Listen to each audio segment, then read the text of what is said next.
وعلیکم السلام ورحمۃ اللہ وبرکاتہ۔ سبحان الذي أسرى بعبده ليلا من المسجد الحرام إلى المسجد الأقصى۔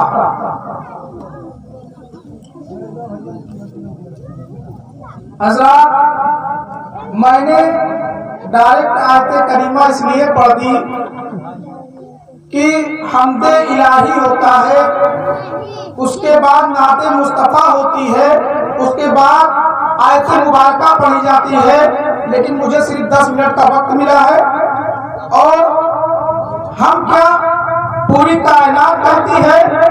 صحابہ کرام نے بھی کہا، رب نے خود فرمایا کہ پوری قرآن جو ہے وہ حمد مصطفیٰ بھی ہے، نعت مصطفیٰ بھی ہے۔ تو میں نے اس آیت کریمہ کی تلاوت کی۔ رب کائنات ارشاد فرماتا ہے، پاک ہے وہ ذات جو لے گئی راتوں رات مسجد حرام سے مسجد اقصیٰ تک۔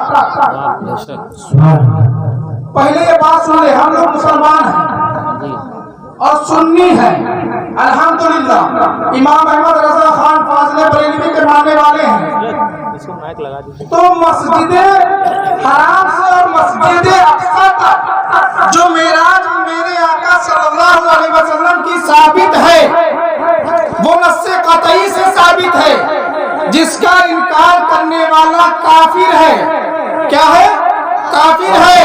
اگر کوئی انکار کر دیتا ہے کہ میرے آقا صلی اللہ علیہ وسلم معراج کی رات مسجد حرام سے مسجد اقصیٰ تک نہیں گئے تو وہ کافر ہو جائے گا۔ اگر اس نے نکاح کیا ہے تو اس کا نکاح ٹوٹ جائے گا، وہ پھر سے اس کو نکاح کرنا پڑے گا۔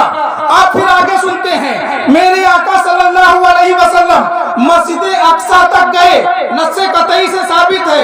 اس کے بعد میرے آقا صلی اللہ علیہ وسلم مسجد اقصیٰ تک، مسجد اقصیٰ سے گئے، مکہ گئے، اللہ تبارک و تعالیٰ کا دیدار کیا، اللہ رب العزت کا دیدار کیا۔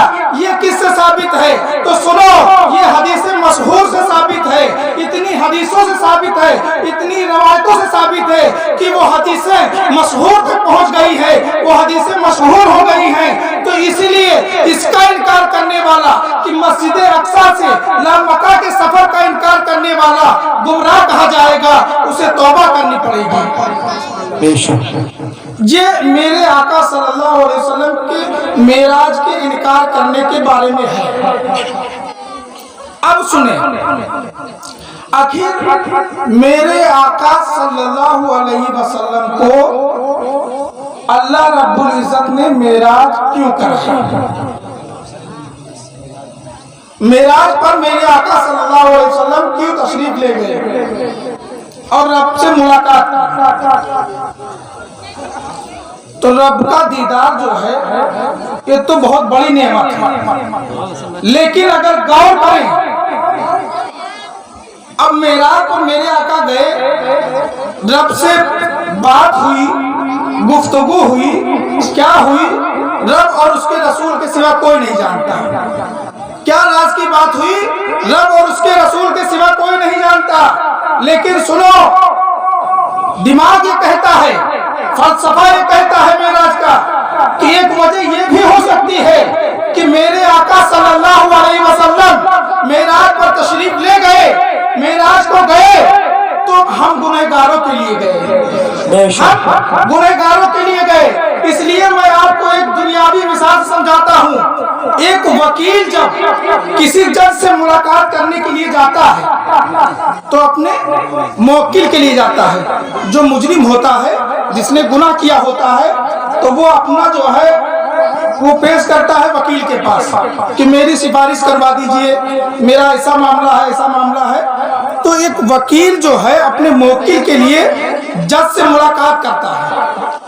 اگر جج سے ملاقات فیصلے سے پہلے ہو جاتی ہے تو وکیل کو بھی اطمینان ہو جاتا ہے، اور جو موکل ہوتے ہیں ان کو بھی اطمینان ہو جاتا ہے کہ ہمارے وکیل صاحب نے جج سے اکیلے میں ملاقات کی ہے، کوئی نہ کوئی بات ہوئی ہوگی،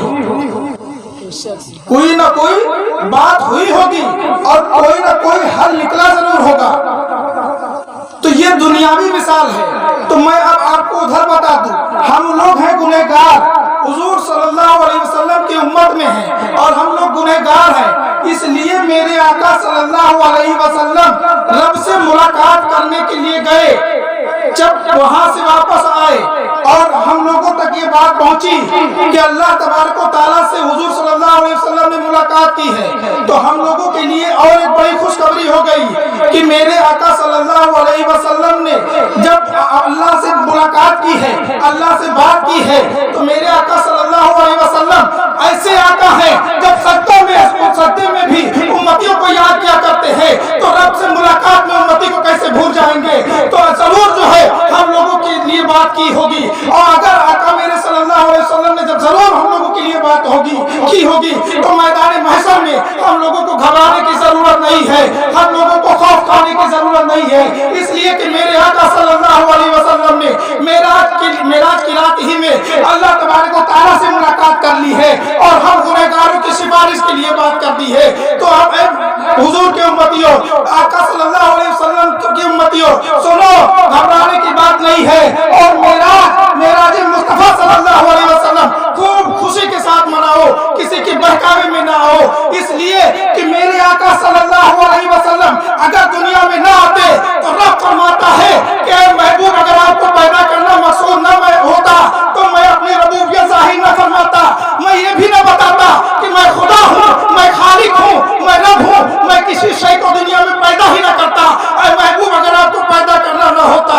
آؤ سنو, میرے آقا صلی اللہ علیہ وسلم کے دعوت سے جڑے رہو, اس لیے کہ دنیا کی ہر شے, دنیا کی ہر چیز, کائنات کی ہر چیز, اتنا کہ اللہ تبارک و تعالیٰ نے اپنی ربوبیت کو بھی میرے نبی کے صدقے میں ظاہر فرمایا ہے. تو میرے نبی کے قدموں سے جڑے رہو, ساری چیز تم کو مل جائے گی, ساری چیزوں پر حکومت تمہاری ہوگی.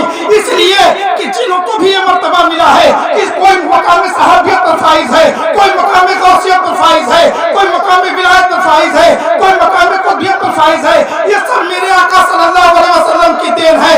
اے لوگوں سنو, آقا کے میلاد کرنے سے ملتا کیا ہے, آقا کا میلاد جلسہ کرنے سے ملتا کیا ہے. ایک واقعہ بتا کر میں رخصت ہو جاؤں گا.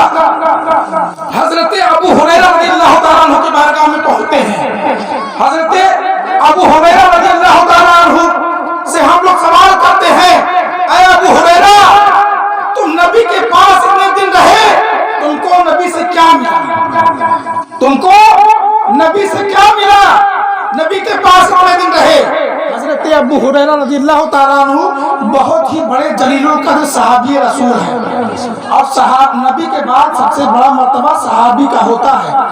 کوئی ولی کتنے بھی مرتبے پر فائز ہو جائے لیکن صحابی کے درجے کو نہیں پہنچ سکتا ہے. تو حضرت ابو ہریرہ صحابی, ہم لوگ ان کی بارگاہ میں چلتے ہیں, عرض کرتے ہیں, اے ابو ہریرہ, آپ اتنے دن نبی کی بارگاہ میں رہے, آپ کو نبی کی بارگاہ سے کیا ملا. تو حضرت ابو ہریرہ فرماتے ہیں کہ سنو, پہلے جب میں نبی کی بارگاہ میں بیٹھا کرتا تھا تو مجھے کوئی حضور صلی اللہ علیہ وسلم حدیثیں بیان کرتے تھے, مجھے یاد نہیں رہتی تھی, میرا قوت حافظہ بہت کمزور تھا. ایک دن میں سرور کائنات صلی اللہ علیہ وسلم کی چوکھٹ پر ان کے انتظار میں بیٹھ گیا کہ کب چوکھٹ کھلے اور کب جو ہے گنی باہر آئے, کب داتا باہر آئے, کب سرکار باہر آئے اور ہماری خالی دامن کو بھر دے. انتظار کر رہے تھے ابو ہریرہ, جیسے آج ہم لوگ انتظار کر رہے ہیں. میرے آقا صلی اللہ علیہ وسلم باہر تشریف لائے, ابو ہریرہ سے پوچھا کیا بات. ابو ہریرہ نے سارا ماجرا بیان کیا کہ میرے آقا, میں آپ کی حدیثیں سنتا ہوں, گھر جاتا ہوں, بھول جاتا ہوں, مجھے یاد نہیں رہتی ہیں. حضور صلی اللہ علیہ وسلم نے ارشاد فرمایا, اے ابو ہریرہ دامن کھولو. ابو ہریرہ نے دامن کھولا, میرے آقا نے مٹھی ان کے دامن میں ڈالی, کیا دیا کسی کو نہیں پتا. ابو ہریرہ جانے, میرے آقا جانے کیا دیا کسی کو نہیں پتا. اسی دن سے ابو ہریرہ فرماتے ہیں کہ میں نے جتنی بھی حدیثیں سرکار کی سنی وہ حدیثیں مجھے آج تک بھی ازبر ہے. اور سن لو حضرت ابو ہریرہ کی قوت حافظہ کا مطلب, اور سنو حضور صلی اللہ علیہ وسلم نے حضرت ابو ہریرہ کو کیا دیا. تو سنو, جتنی حدیثوں سے مسئلہ نکلتا ہے, جو شریعت ہم لوگوں تک پہنچی ہے, جسے کہتے ہیں شریعت پہنچی ہے, وہ 3000 حدیثوں سے پہنچی ہے. کتنی حدیثوں سے؟ وہ 3000 حدیثوں سے پہنچی ہے، جس میں 1500 حدیثوں کے راوی صرف حضرت ابو ہریرہ ہے. کتنی حدیث ہوتی ہے؟ ادھر ذرا غور سے سنیں، ادھر سنیں. نعرہ تکبیر، نعرہ رسالت، مسلک اعلی حضرت امام عیدین سیاہ بازار، نعرہ تکبیر، نعرہ رسالت. ایک بار درود پاک پڑھیں، اللہم صلی علی سیدنا محمد. تو مائنڈ پوائنٹ آپ لوگ سن رہے تھے، لیکن آخر میں ادھر ادھر ہو گئے. جو مسئلہ نکلتا ہے شریعت سے، شریعت میں جو مسئلہ نکلتا ہے جن حدیثوں سے، وہ کتنی حدیثیں ہیں بتائے کوئی؟ 3000 حدیثیں ہیں، جس میں سے 1500 حدیثیں ابو ہریرہ نے صرف بیان کی ہیں. کتنی؟ 1500. تو آدھی شریعت ہم تک کس سے پہنچی؟ کس کے ذریعے آدھی شریعت پہنچی؟ حضرت ابو ہریرہ رضی اللہ تعالیٰ عنہ کے ذریعے آدھی شریعت ہم تک پہنچی. اتنا دیا میرے نبی نے، اتنا دیا کہ آدھی شریعت کا ذریعہ جو بنے حضرت ابو ہریرہ بنے. امام احمد رضا فرماتے ہیں کون دیتا ہے دینے کو منہ چاہیے، دینے والا ہے سچا ہمارا نبی، وما علینا الا البلاغ. پھر زندگی رہی تو کبھی بیان کریں گے.